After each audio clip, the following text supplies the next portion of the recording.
সালামু আলাইকুম ওয়া রাহমাতুল্লাহি ওয়া বারাকাতুহু।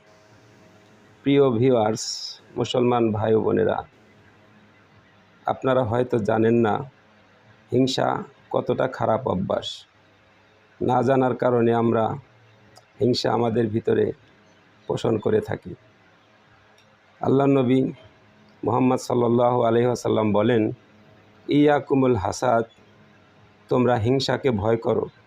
ফাইনাল হাসাদ ইয়াকুলুন হাসানা কামা তাকুলুন নারুল হাতব। হিংসা প্রত্যেকটা মুসলমানের নেক আমলকে